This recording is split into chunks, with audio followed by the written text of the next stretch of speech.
Hello guys, welcome back to my channel Rumi BRS blog. আর সূচনা ব্লগটা দেখতে অনেক ভালো লাগবে। তো আজকে হচ্ছে রাস পূর্ণিমা, তো বাড়িতে ঠাকুর আসবে, তার জন্য সমস্ত তোড়জোড় কমপ্লিট হয়ে গেছে। তো এবার আমরা হচ্ছে পুজোটা হবে বাড়িতে, পুজোটা হওয়ার পরে আমরা একটু বেরোবো, সব জায়গায় পুজো হবে। তো তোমরা ভিডিওটা কন্টিনিউ করতে থাকো। তো চলো দেখি কী কী জোগাড় করেছি আমরা, সেগুলো তোমাদের শেয়ার করি। তো ভিডিওটা দেখতে থাকো। ঠাকুরের সমস্ত কিছু রেডি হয়ে গেছে। আর এখানে তোমরা তো জানো আমার বাড়িতে কার্তিক পুজো হয়েছে, তো কার্তিক পুজোর দেখো সমস্ত কার্তিক ঠাকুর এখনও রয়েছে। আর এই যেন বুঝো না, এখানে বসে চুপড়ি করে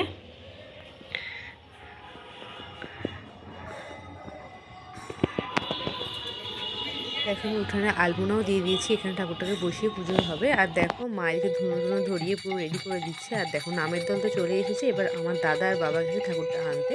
পাশের বাড়িতে পুজো হচ্ছিল, তো সেখান থেকে দাদার বাবা দেখো দুজন মিলে পালকি করেই ঠাকুরটাকে নিয়ে আসা হয়। তো দুজন দুদিকে ধরে দেখো ঠাকুরটাকে নিয়ে আসছে।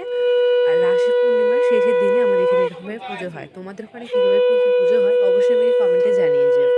তো আমাদের এখানে দেখো এইভাবে পুজো হয়। তো ঠাকুরটা দেখো বাবা দাদা নিয়ে চলে এসেছে, এবার আমাদের এখানে পুজোয় বসাবে। আর দেখো সমস্ত গোছানো হয়ে গেছে। যেহেতু কার্তিক পুজো হয়েছে, দিদি দাদু এসেছিলো, দেখো দিদি দাদু বসে আছে। দেখো বাড়িতে অনেক লোক এসে গেছে। আর ওদিকে চাটাও সমস্ত কিছু হচ্ছে, যারা এসে তারা খাওয়া দাওয়া করবে। আর দেখো আমরাও পুজোর জন্য সমস্ত কিছু গুছিয়ে ফেলেছি। আর এখানে দেখো ঠাকুরমশাই বসেও গেছে পুজো করতে। আর শুধু আমাদের বাড়ি নয়, এখানে প্রত্যেকটা বাড়িতে এরকম পুজো হয়। দেখো পুজোতে ঠাকুরমশাই বসেও পড়েছে, আর খুব সুন্দরভাবে পুজোটাও করে দিয়েছে। আর পাশে যে ফ্রেমে যে ফটোটা ঠাকুরটা দেখছেন, সেটা হচ্ছে আমাদের এখানে গুরুদেব বলে। তো উনি একটা হঠাৎ অ্যাক্সিডেন্টে মারা গেছেন। তো যাই হোক, একটু কেমন লাগছে, উনি গুরুদেবটা আমাদের প্রত্যেক বছরই আসতেন। তো ওনার একটু স্ট্রোক হয়ে মারা গেছে এবছরে। তো তাই পাশে বসিয়ে রেখে দিয়েছে। এবার আরতি হবে, যে আরতি জোগাড় করে দিচ্ছে। তো দেখো আমাদের বাড়ি পুজো হওয়ার পরে আরও অনেক বাড়িতে পুজো হয়।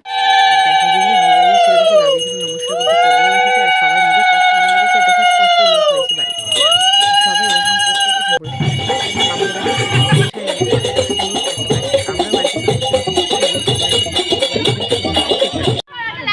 দেখো পাশের বাড়িতে পুজো হচ্ছে, সেখান থেকে বেরিয়ে আরেকটা বাড়িতে চলে এসেছি। দেখো আমরা সেটাও দেখতে যাচ্ছি।